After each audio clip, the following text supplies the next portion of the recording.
Yun, so meron tayo ditong Rider J FI na galing pa ng Santo Tomas, Batangas. Okay, so start natin.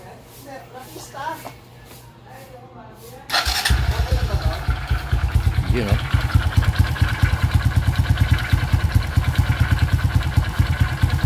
Yan, yung tunog ng makina.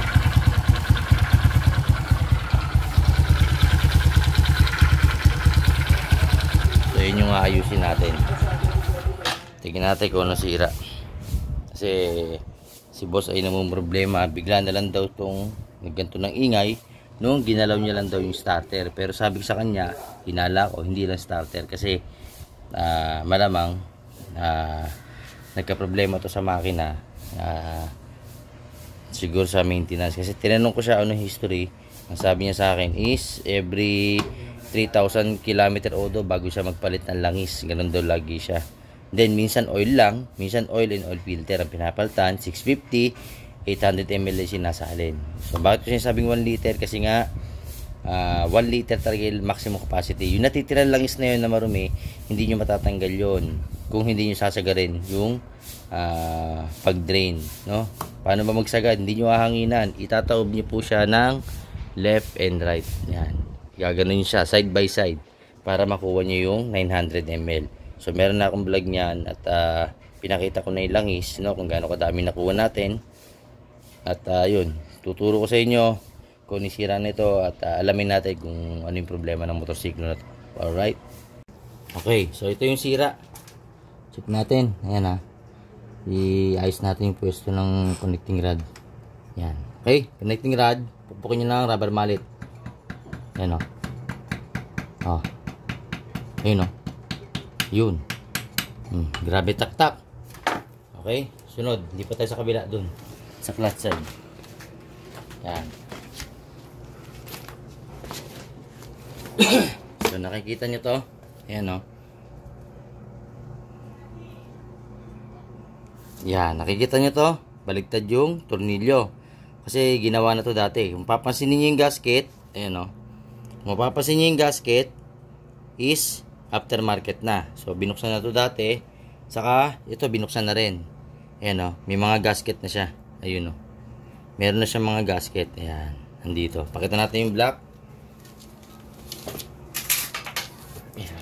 So ayan, nabuksan na siya dati. Ayan, ito yung gasket. Ayan, nilagyan ng gasket maker, tinadtad. Okay, so ayan, gasket maker. So nabuksan na siya dati. Ngayon, ayan, isa pang problema. Ito yung tama. Ayan, kayod. Pangalawa, sa taas. Tingnan natin taas. Ayan, kayod. Ayan, kayod yung yung yan, laki. Saklap. Kayod na kayod yung black. Okay. Next. So, connecting rod, black, piston, then dito tayo.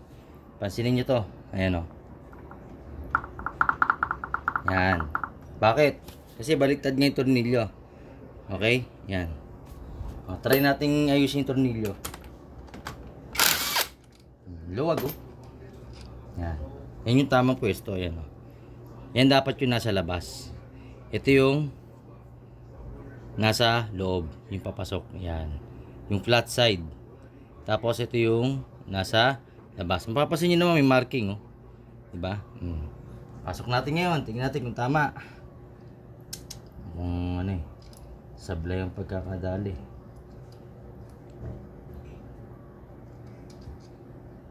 Okay, tama naman. Tingnan natin sa isa. Ayun, sablay nga. Yan, ito kasi dapat ito yung nasa ibabaw. Yan. Yung nasa ibabaw, ito dapat yung nasa ilalim. Yung papasok. Ayan, kung mapapansin nyo, yan. So, dapat ganito pwesto niyan. Ito, tama yung pwesto nito kasi umbrella to, yan. Parang payong. Malalim. Ito, maibabaw. So, ganito dapat yan. Yan. Tama yan. Yung dun sa washer, nagkamali. Saka dito sa nut. So, itama natin. Kaya na kumakalog, di ba? O, higpitan natin ngayon.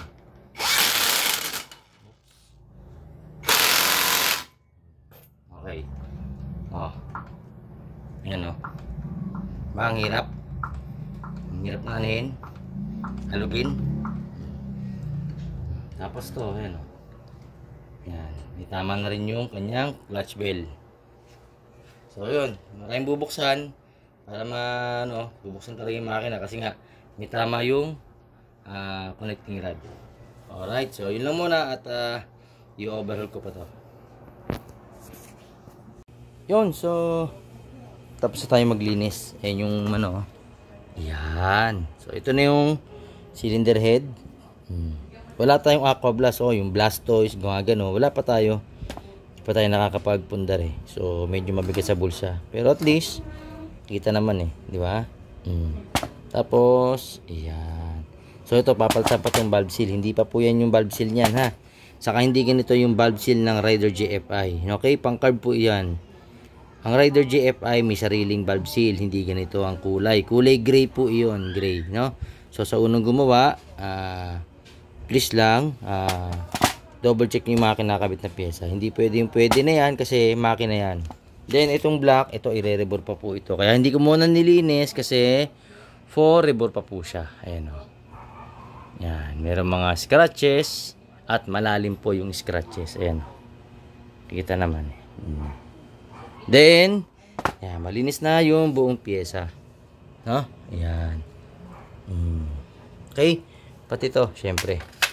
Linis po yan. Yan. Lalo na itong gilid na to. Kasi dyan yung madalas na sa may sprocket side, di ba? Yan yung sa cambio.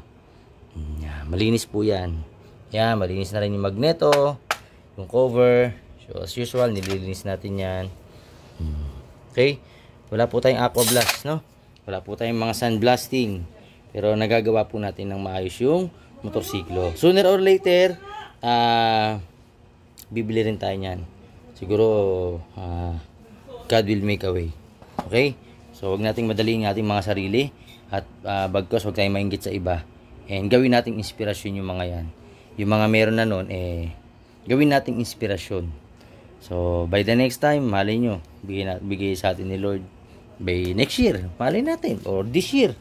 Okay? So, ayan. Ito na yung clutch side. Malinis na rin. No? At, ayan. Ayan. Malinis din yung ilalim. Okay? Ibabaw. Ayan. Then, yung throttle body, syempre, kailangan malinis. Inside and out. Ayun, o. Ayan. Talagang malinis. No? Degreaser lang po ang gamit natin dyan. Yung degreaser ko pong binebenta. Okay, yun lang po. Yan. Then, yan, malinis na rin, no? Yung mga pyesa, hindi ko pa nabibili kasi kinulang dun sa oras at saka sa budget si boss. Late na napadala, then yun nga, yung kausap ko is late na rin nag-reply. So, yan. Ito yung makina o yung sa crankshell. Then yung kabila, andito. Yan. Yun, no? Malinis, no? Walang daya yan. Malinis lahat yan. Dito. Malinis yan. Okay? So, yun din. Mga gears. Yan. Malinis na rin yan. Wala naman sa ilalim. Yung connecting rod, papalitan pa po yan. May taktak yan Pakita ko lang taktak, no? Yan. Yan. May taktak to. Hindi ko maano. Dali. Nak, sandali nga. Patulong saglit. Bilis. Yan, papatulong tayo sa anak ko para makita nyo yung taktak nitong Conrad. Video mo to saglit. Yan, nak. Hawak. Sa video mo. Yan. So, ito yung connecting rod. Hawakan natin dito. Tapos, taktak. Yun, no? So, 8 years na yung motorsiklo. And yan, may tama na yung kanyang connecting rod. Tapos yung bearing, matino pa. Kabila, matino pa parehas. Okay? Pero, syempre, pag nagpalit tayo dito, case to case basis. Kung pwede pa, pag hindi na, papalitan na rin. No? Medyo mahal din po ito. Yung side bearing na to ng Sigunyan. Huwag lang tamaan dito. Yan. Pag ito kasi tinamaan nyo sa loob na itong Sigunyal, sigurado masakit sa bulsa. Okay? So yun lang, at bukas update ko kayo pagka nabili na yung mga pyesa. Alright, yun lang muna. JJ Humble Works, and to God be the glory. Maraming salamat po. Yun, so ito second day. At ayan, nakabit ko na yung connecting rod, no? Yung segunyal. Ayan, no? Buo na. Then yan, malinis na rin yan. Pinakita ko naman na yan. And ito yung ibang pyesa. Yan, i-assemble ko pa, no? Yan, na-assemble ko na rin yung mga pyesang pinalitan. Yan, ito malinis. So yan, yun po yung valve seal, no, na sinasabi ko. Buksan natin ilaw. Ayun, kulay gray. Yan, kulay gray siya, no? Hindi siya kulay green. Yan, kulay gray. Yan, kabilaan po yan. Pakita natin. Ayaw mag zoom in. Zoom in natin. Yan. Ayun, no? Kulay gray, no? Kulay gray yung valve seal. Okay? Siyempre, ayan, 0.5 piston na Suzuki. Ayan, no? Original. Ito po yung kahon. Ayan, 0.5, no? Piston kit set pang Rider JFI 115, Shooter FI, J crossover. Yan, pwede nyo i-rebore yan. Meron yan Suzuki. Yan, no?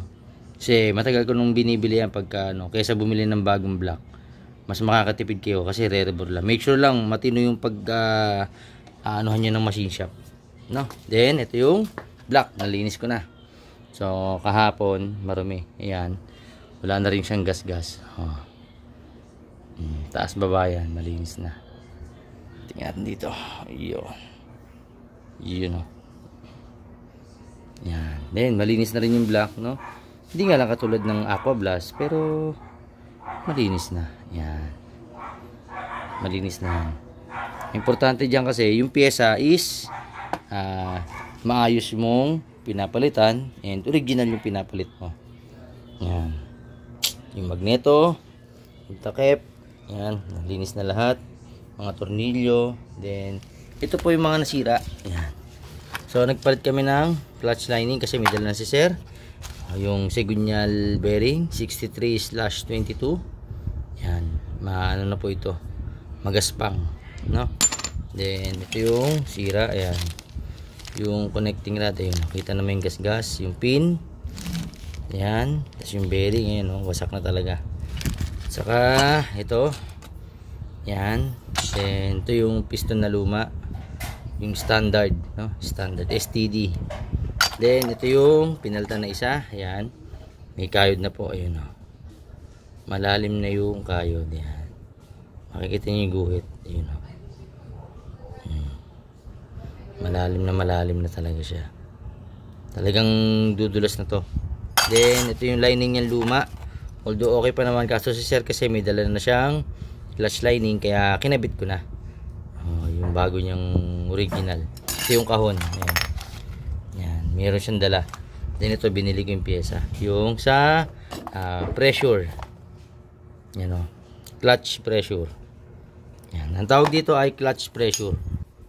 Okay, yung nasa ibabaw yung wheel. Tawagin doon wheel. Okay, then yung nasa gitna plate, tapos to lining, then clutch housing. Okay, so yan.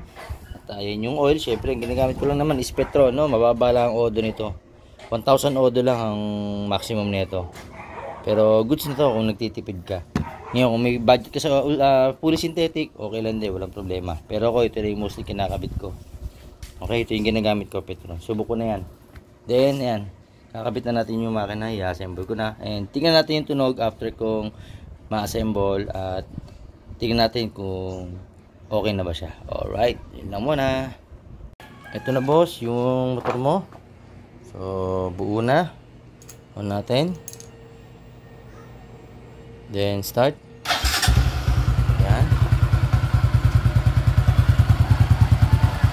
Tahimik na, no? Okay na. At wala na yung tunog helicopter. May hissing sound na lang sa clutch side. flat side nila yung aayusin. Pero wala rin tunog helicopter niyan. Alright, so yun lang sir. Update lang kita. Buno yung motor mo. Yun, so ito tapos na. Ayan na yung makina. Malinis, no? Malinis lahat. Then check natin ilalim. Yun, malinis din. Bila. Malinis din yan, ha? Yung tab. Okay, kahit wala tayong aqua blast. Sooner or later, magkakaroon din tayo yan, no? Para mas mapabilis yung trabaho at mas malinis pa. Okay, so paandarin na natin. Yan. Yun. Start. Yung one click. Alright. Tapan natin yung muffler. Yun, oh. Yung hissing sound na yan. Yung hissing sound sa clutch side na po yan. Okay? So, patayin ko. Yan, explain ko. Kung ano yung tumutunog na yan. Ito po yun. Kasi nga, wala nang budget si boss. At, ayan. Ito yung papalitan sa kanya. Yan. Saka yung bearing at bell.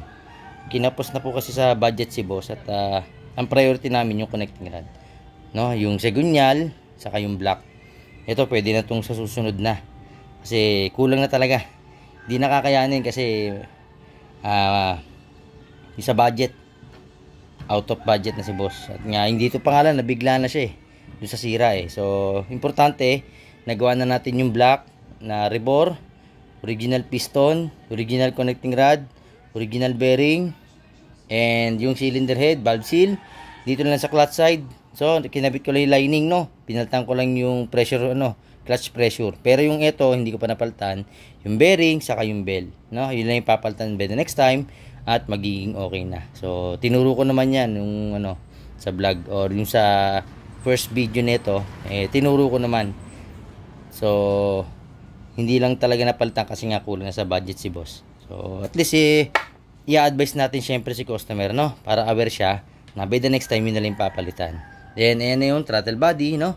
Malinis, no? Walang daya. Okay, double check. Ayan. So, malinis po talaga yan, no? So, yung wiring, ewan ko kung kailan niya papaayos. Yung balak niya paayos. Kasi tinan nyo naman, no? Sala-salabat. Diba? So, ayan. Siguro kung papaayos ni boss, schedule na lang ulit. So, ayan. At least, nakita nyo at narinig nyo yung makina, buo na siya. Wala na yung tunog helicopter. Wala na yung parang kumukuskus na bakal. Ito na lang yung sa clutch side na lang. At least madali na yan.